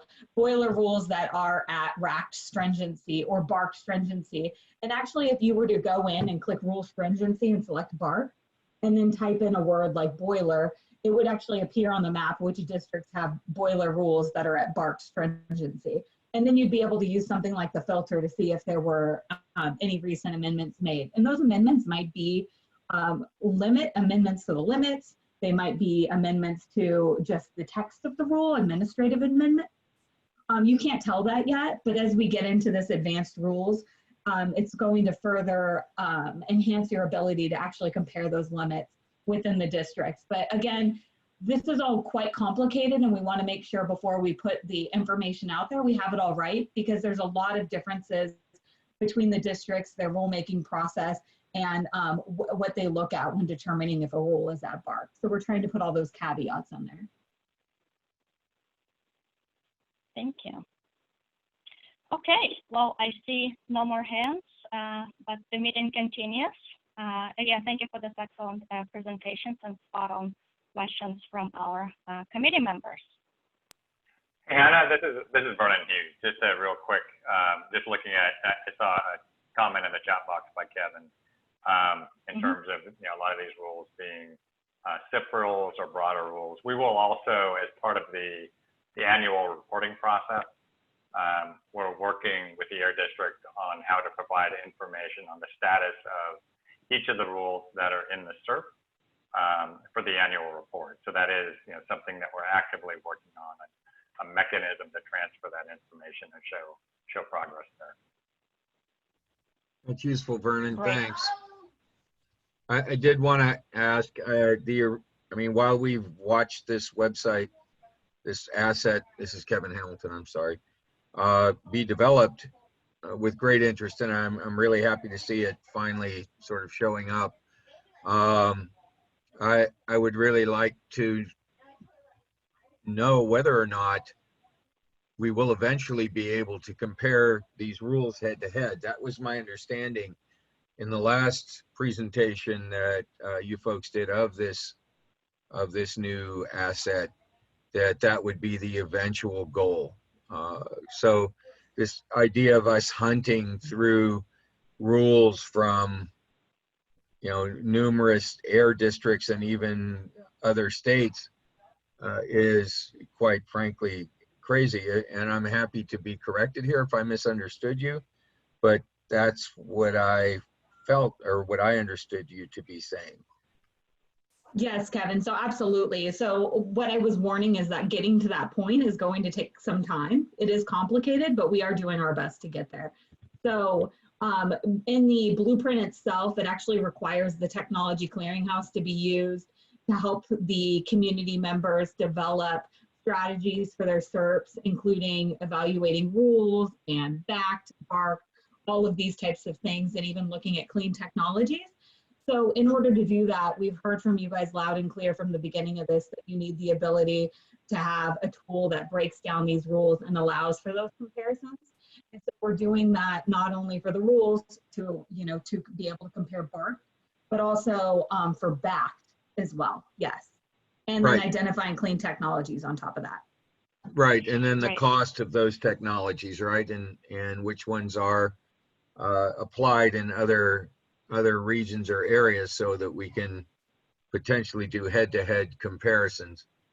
I think this will only benefit the Air District in the end, as far as a communication tool, as well as the community to understand what kind of assets have already been brought to bear and how effective they are, and And if others haven't, you know, what was the reasoning there? So I think that's really critical for transparency. Thanks, Kevin, for this question. Folks, in the interest of time, I'm going to move us along. Again, chat box is very active, and some of this being translated in Spanish, which is great. Next, we have our updates from other agency partners. It's a standing agenda item where we share quick updates, 1-minute updates, no more, from agency partners. And today we have the City of Fresno here, Fresno Council of Governments, CART, and District, and I know you are eager to hear from them. So I'm going to pass it to City of Fresno, Andrew Benelli, I believe, here with us today, and then we're going to go with COG, Braden. Andrew, if you can go ahead and unmute yourself. Good evening, it's Andrew Benelli, Assistant Public Works Director with the City of Fresno. I'd be happy to answer any questions, but this evening I was mostly here to talk about our truck study that we're working on. We're really just getting started on it, maybe to kind of go through some of the steps. We'll be issuing a request for proposals. This is a document that we send out to consultants that would do this type of work, primarily be traffic consultants and other firms that have experience with truck routing. And we will give them a timeline. I guess I should say that the first step will be working with the subcommittee. And once we have the RFP, a draft prepared, we'll submit that to the subcommittee for comments. We hope to, we plan to have that ready for the subcommittee on August 3rd.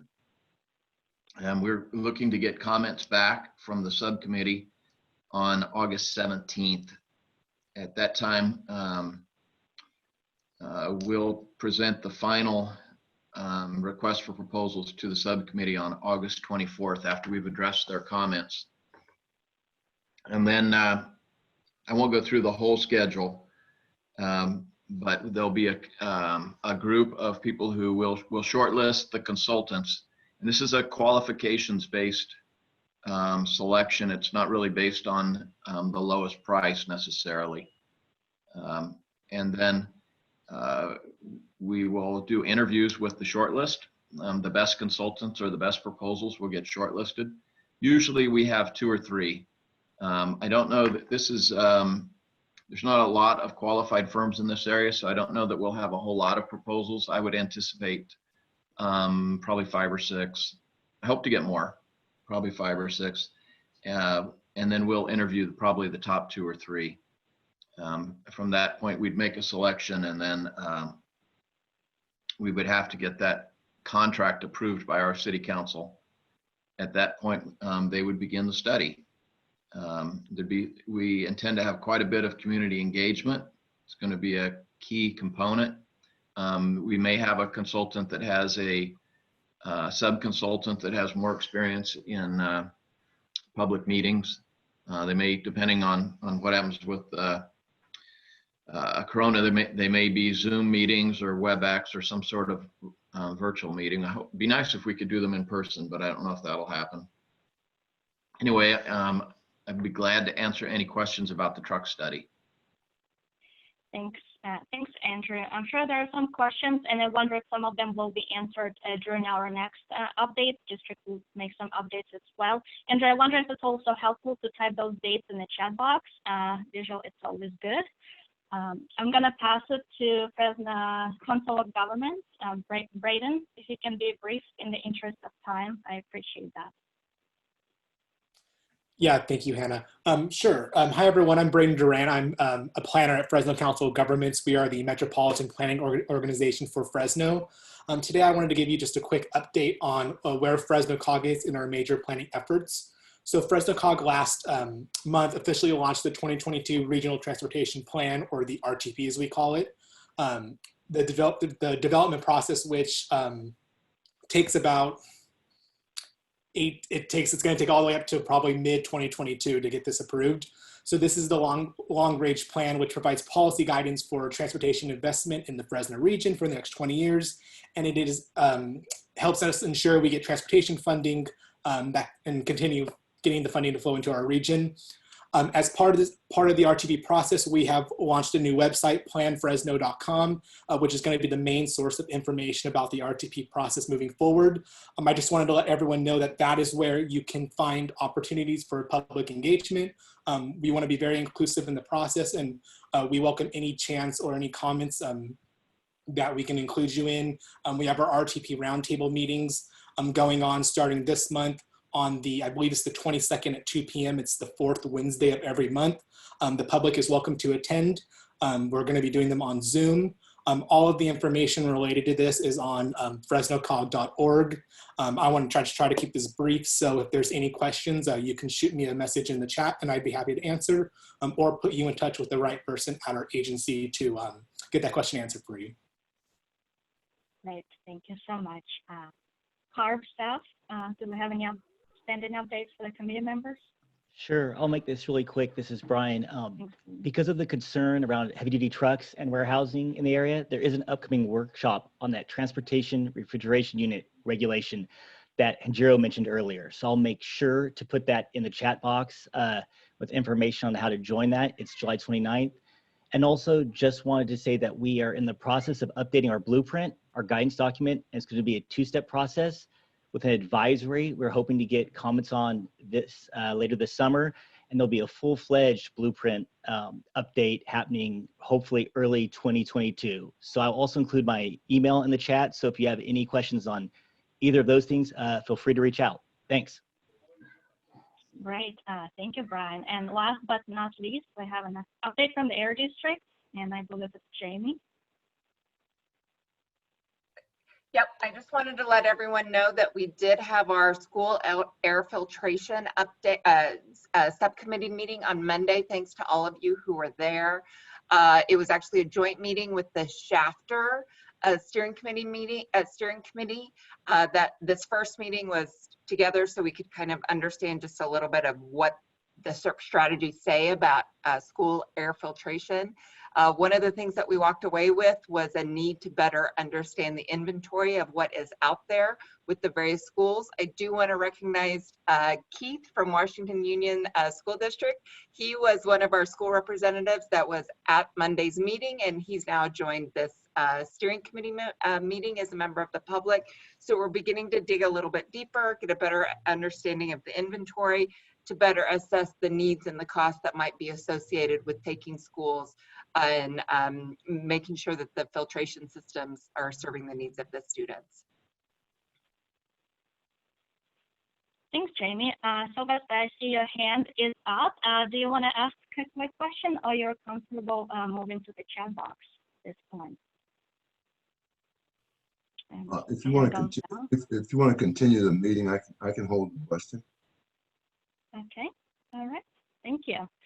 Okay, I see the chat box has been very active, and some of the questions and some of the action items are in the chat box. And again, that's the beauty of the Zoom meeting, that there's other ways to communicate and have this dialogue. Okay, I'm gonna move us along. I know some of you may be anxious to get to your dinners, and it's already 7:10. Our next agenda item is vegetative barriers, updates on the vegetative barriers project. This is something, again, we've heard from you, from the steering committee members, that you're interested in learning more about it. And we have Mona Cummings from the Rtp Fresno here with us today. But before I pass it to Mona, Jessica has a couple of words to say. Thank you very much. I'm looking at the chat really quickly. I think we, or I shouldn't say I think, we at the quick end of Mona's, which will be a quick just update on some really great opportunities to be involved in an ongoing vegetative barriers project that Rtp Fresno is putting on. We will then address stipends, so don't worry, we did not forget. We'll just kind of keep it at the end of this. Really what we're looking for today is we're going to introduce this great opportunity for the vegetative barriers project. And then we want to know through the chat and through an email that we will follow up with the community on how you want to be involved in this process. So we don't have time, and we knew we weren't going to have time today for an interaction, but we wanted to get Mona from Rtp Fresno in front of the community. So keep that in mind, let us know, write down your questions, and we will follow up with an email soliciting your feedback on how we want to move forward with Mona. So with that, I'll leave it to her. Okay. So can you actually, Can you see my screen? Not yet, Mom. Not yet. Okay. Can you? Okay. We'll go ahead and get started because I know we're running short on time. Thanks for this opportunity, for giving our nonprofit Tree Fresno an opportunity to update our partners and community on our special environmental project in partnership with Sonoma Tech. It's called Fresno Trees. Please note that I'm delivering a very short presentation. So as was said before, there's an opportunity to put questions in the chat box. So I'm Mona Cummings, and I've been CEO of Tree Fresno since October of last year.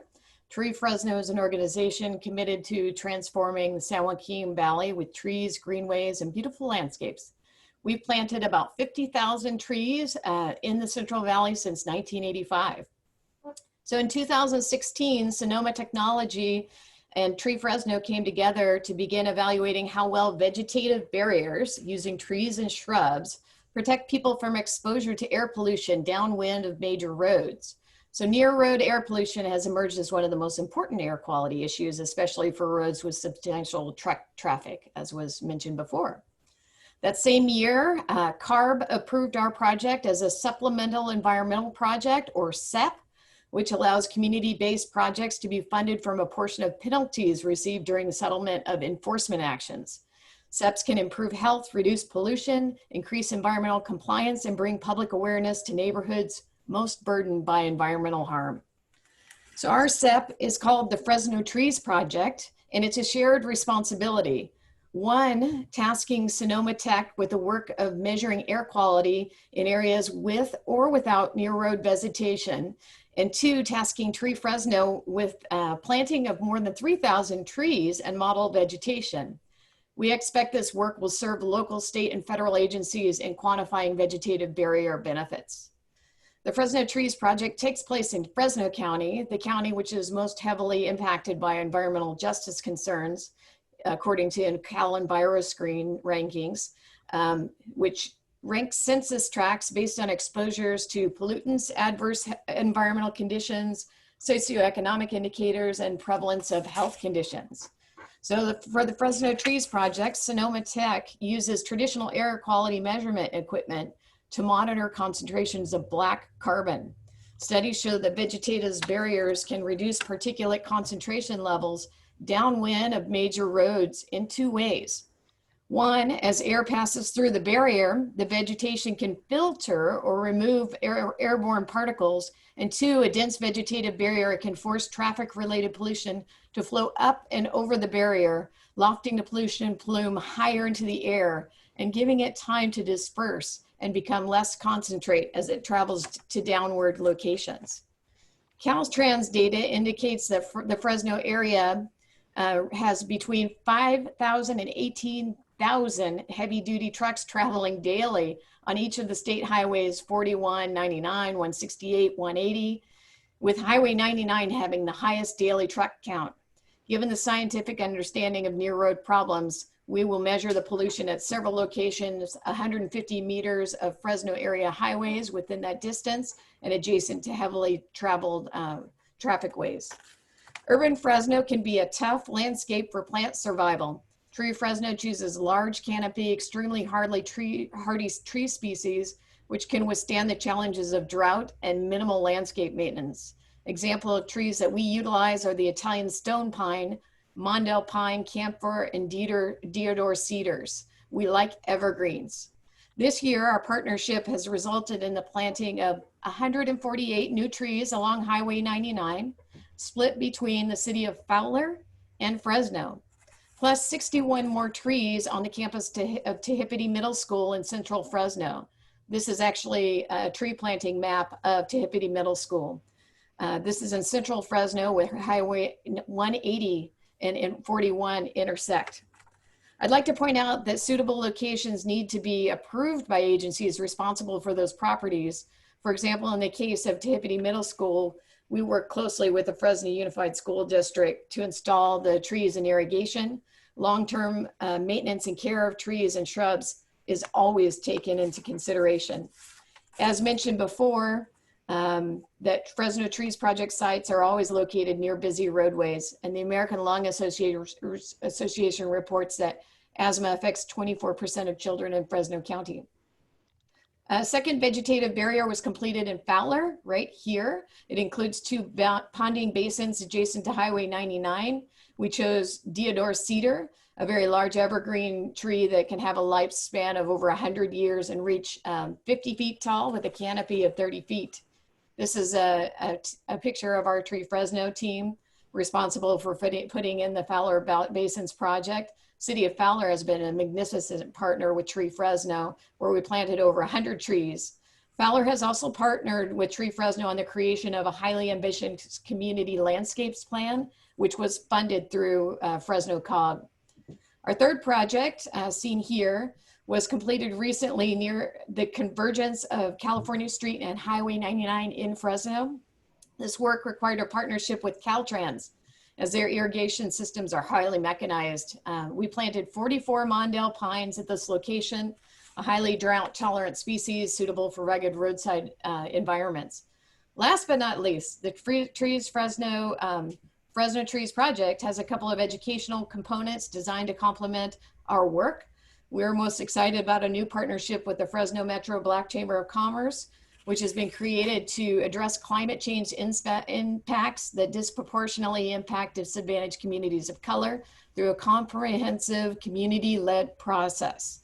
In support of this effort, CARB has agreed to fund outreach, education, and community engagement as part of this project, and we plan to engage youth and community leaders in West Fresno to identify locally led solutions to reducing climate change and air pollution impacts while obtaining immediate economic and public health benefits. In conclusion, the work related to the building of vegetation barriers of substantial interest to all major regulatory agencies involved with transportation-related air quality. We're pleased to have been invited to report about the successes that we've had navigating the complicated framework required to plant trees along the busy roadways. Thank you so much. Thank you so much, Mona. I just mentioned in the chat, I think what we can do just to save time is we will follow up now knowing just a little bit about there is an opportunity to be involved in this project. Yes. To hit middle school is in the boundary. So we have one vegetative barrier there already.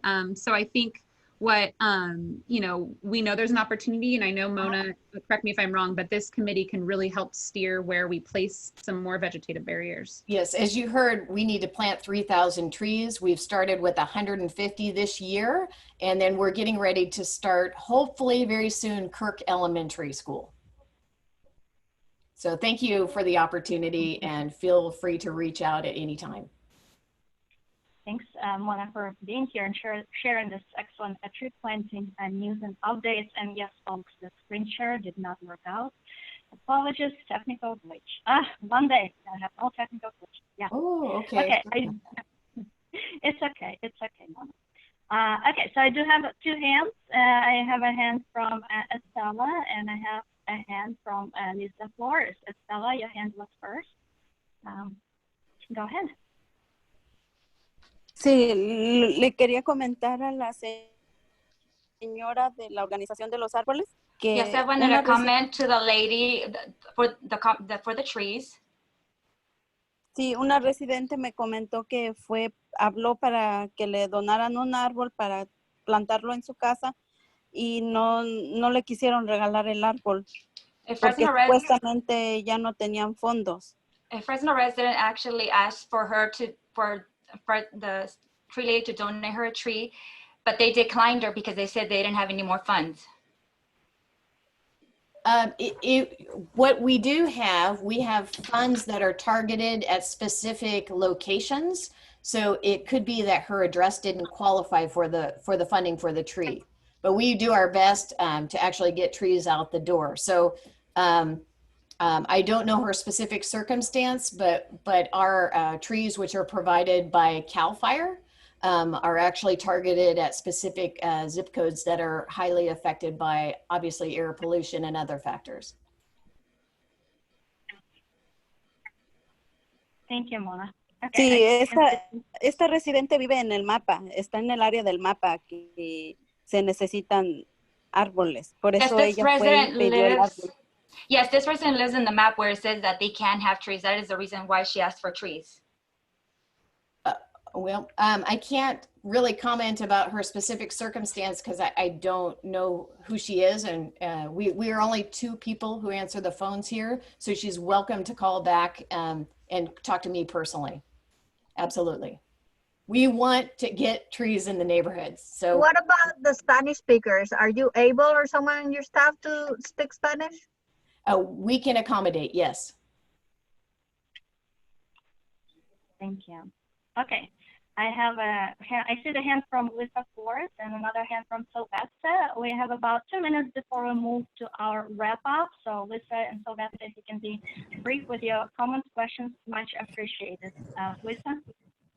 Yeah, at the Air District Board meeting that approved our first thing, I forget what it was.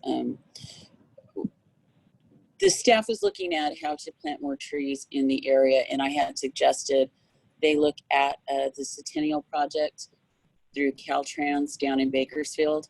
And it's been almost a year and I haven't heard anything back from anybody.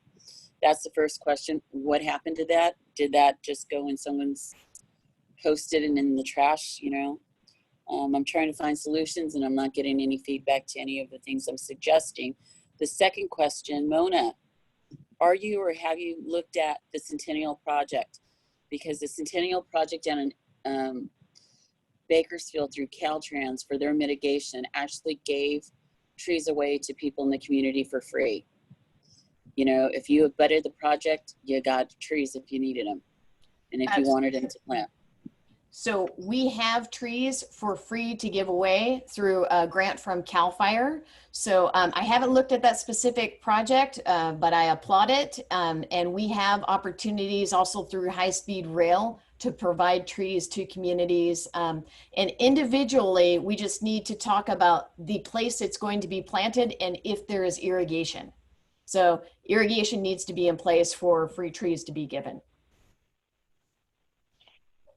Thanks, Thank you. Mona. And I wonder if in the interest of time, the first question can be answered in the chat box or follow-up questions. But Lisa, thank you. Thank you for asking that. And yes, let's see if there's answers in the chat box. I'm going to pass it to Sylvester. Sylvester?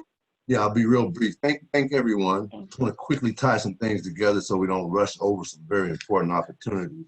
You got different agencies that's trying to, you know, reach some of the same objectives and somewhat different goals, but by the same objectives that can help their goals.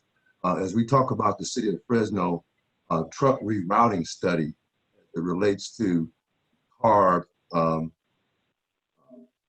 reassessment and what have you, is there an opportunity for the city of Fresno truck rerouting study, number one, to identify more definitely, along with the CARB study, some of the most positive, you know, agents, which are the mobile sources, heavy duty trucks and so on, to identify those more readily in this particular area, who they are and where they are, and then further for that truck rerouting study to identify the ideal truck routes for trucks to really take in this area as it's being expanded. As Ivanka said earlier, it's going to grow. The city of Fresno is going to grow it, but can they do that?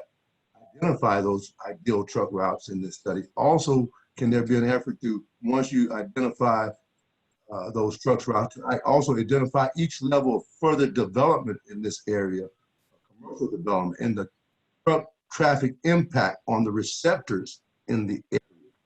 So when you identify that, you know, the city knows what permits are being planned. They know what they're going to do for the next 20 years. They know, you know, exactly what they're planning to do. And so we can get that information on what future development is going to look like, what future traffic is going to look like, and what impact that could have on the receptors in the study. Also, in having that information in hand now, can the truck reroute study then further identify what would be the level of development in the area that would reach or exceed a healthy level of traffic. So when you got that, the city can then set a goal and objective to cap development in the area, to cap traffic in the area. Okay, so I would like to see continuity between the agencies. Because if you don't do that now, you're going to end up with a bunch of studies going on, and you're going to identify all the conditions, but you're not going to have a plan to remedy it. You have all the rules in place. But if we know that development is going to cause so much traffic in the future, and the city is planning development in that area, and they know it's going to cause that, we can then say, hey, you need to cap that in 2045. And you need to make sure these trucks are going down these roads. And then if there's financial ramifications, and we need to set aside funds to do intimate domain to build new truck routes or roadways that we've identified, we need to have that in the queue as well.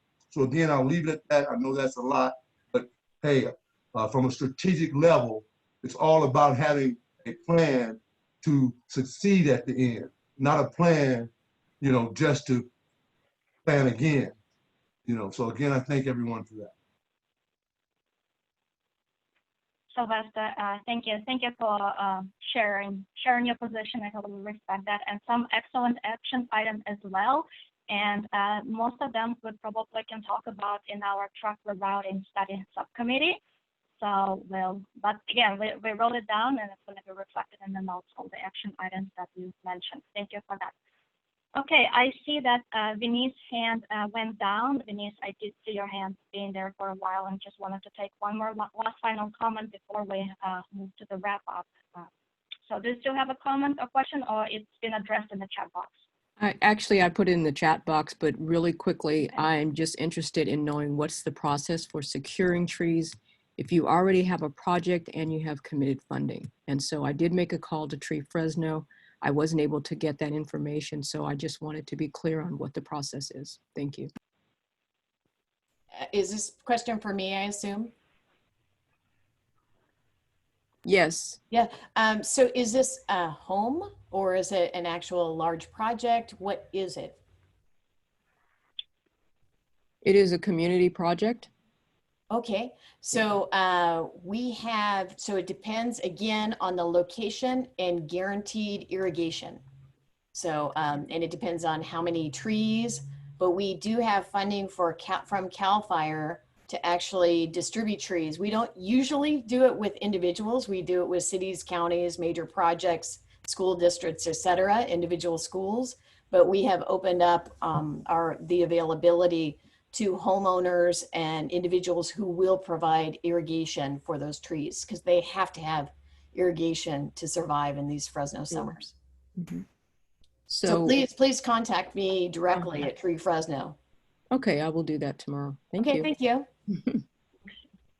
Okay.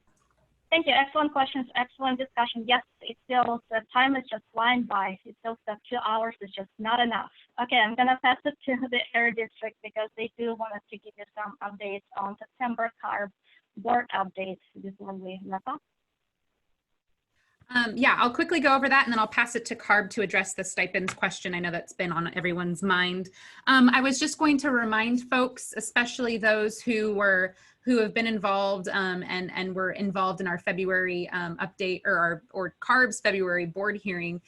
We know that there is an upcoming commitment to update CARB's board on the process of AB 617. So we just wanted to let you know, and we'll definitely be sending out an email, and we're updating our website with a comprehensive sort of tracker to help, now that we have so many measures that are sort of underway or are getting underway or we're discussing. We have a tracker that we've built. I don't have time to share it right now, but we will be sending that out and soliciting feedback on how that is useful for you to sort of comprehensively see where we've come from and where we have to go. And that'll all be sort of enveloped in the process for updating CARB's board on this process. So we just wanted to let you know, if you have any questions, please feel free to reach out. And we will follow up, as always, with emails about a bunch of these different action items.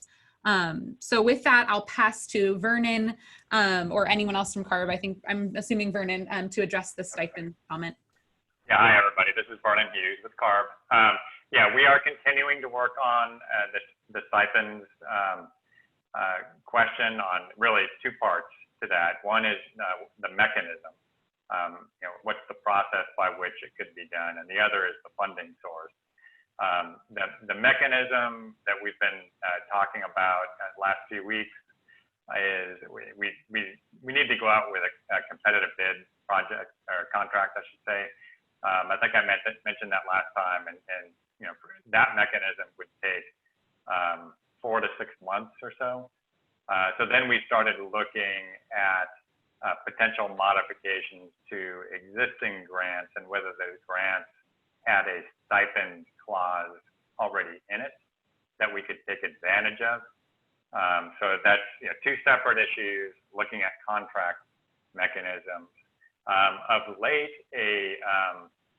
a lot of concern has arisen just over the last week or so, in particular, on utilization of the air grant funding source for stipends.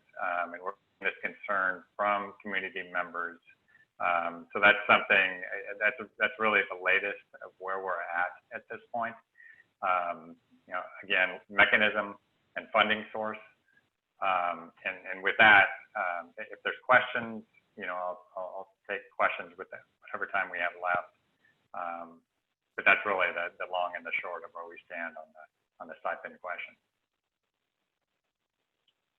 Thanks, Vernon. I see Naimin's hand. Naimin. Yeah, sure. Why are we complicating our lives?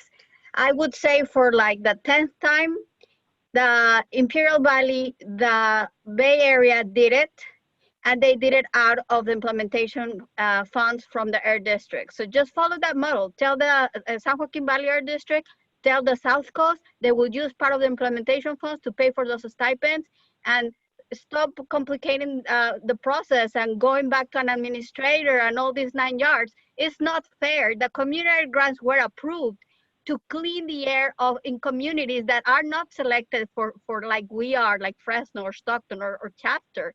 So it's not fair that we're taking away that money to pay for stipends when it could and should come from the implementation funds from the Air District. Thanks, Naimin. As always, you're raising very critical and important perspective. Thanks for that. Okay, folks, we're at 7:35. Let's see if we can do the wrap up in about 1 or 2 minutes.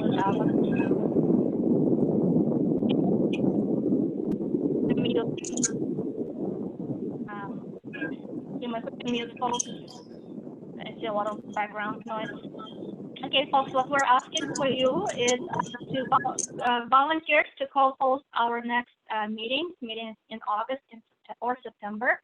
If you would like to volunteer, please raise your hand or type in the chat box. Also, what we're asking of you are suggestions for the next agenda items. Again, a big thank you to Eric for working to develop this agenda, and some of your who also participated in provided suggestions for this agenda items. Time just flew by, so please type your suggestions in the chat box or follow up with the district. I want to just turn it briefly to Eric for just maybe 30 second wrap up comment, if we have any from Eric, from our co-host. He left. No, I'm here. Oh, I thought you left. Sorry. My bad. No, I'm here. I just want to thank everybody for participating in today's call. And I want to thank our co-facilitator, Hannah. And again, the Air District staff who've been so diligent in getting us to this point today and getting us through today. Jessica, thank you so much for all the work that you're doing, both in front of the camera and behind the camera. And Ryan as well. And again, congratulations on your promotion at the Air District. So with that, it's been a Oh no. It's been a pleasure to be your co-host and co-facilitator today. And anytime I'm served you. So thank you. Thank you, Eric. You're breaking up a little bit, but I hope you can hear. Happy birthday to you again. And Ed, we see your hand and you're volunteering to be a co-host. We noted that. Okay, I'm gonna ask Heather if we have any final comments or public comments on the Facebook, or if we have any public comment in this meeting. Nothing on Facebook. Okay, any public comments in this meeting? Members of the public for attendance?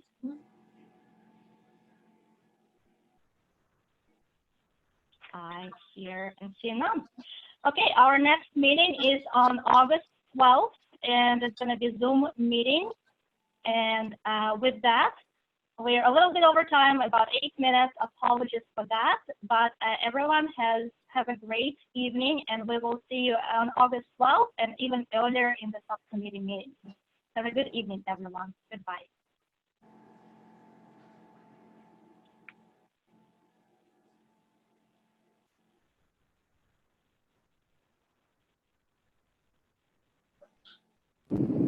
Is there any way I can get Vern's phone number sent to me or emailed to me, please? Hello? Lisa, can you repeat that question? Can you please forward me, can somebody on staff please email me Vern's phone number? Oh, I think Lisa. So Vernon's phone number. This is Brian at CARB. Yeah. Yeah. If Vernon is off, I can get that to the district and then to you. Yeah, that would be great. Thank you. Yeah, no problem. Heather, do you have host control to stop Facebook Live? And whoever is the host, we can stop recording. I'm not the host at the moment.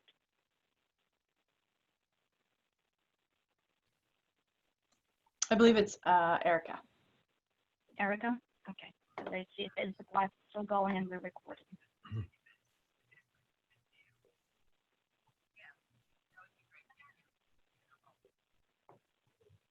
Okay, we got Ed as next community co-host, volunteer. Heather, you're the host. Thank you. Got it. Oh, can you stop recording as well? The host stops recording. Yeah, Heather. Thank you. Gotcha.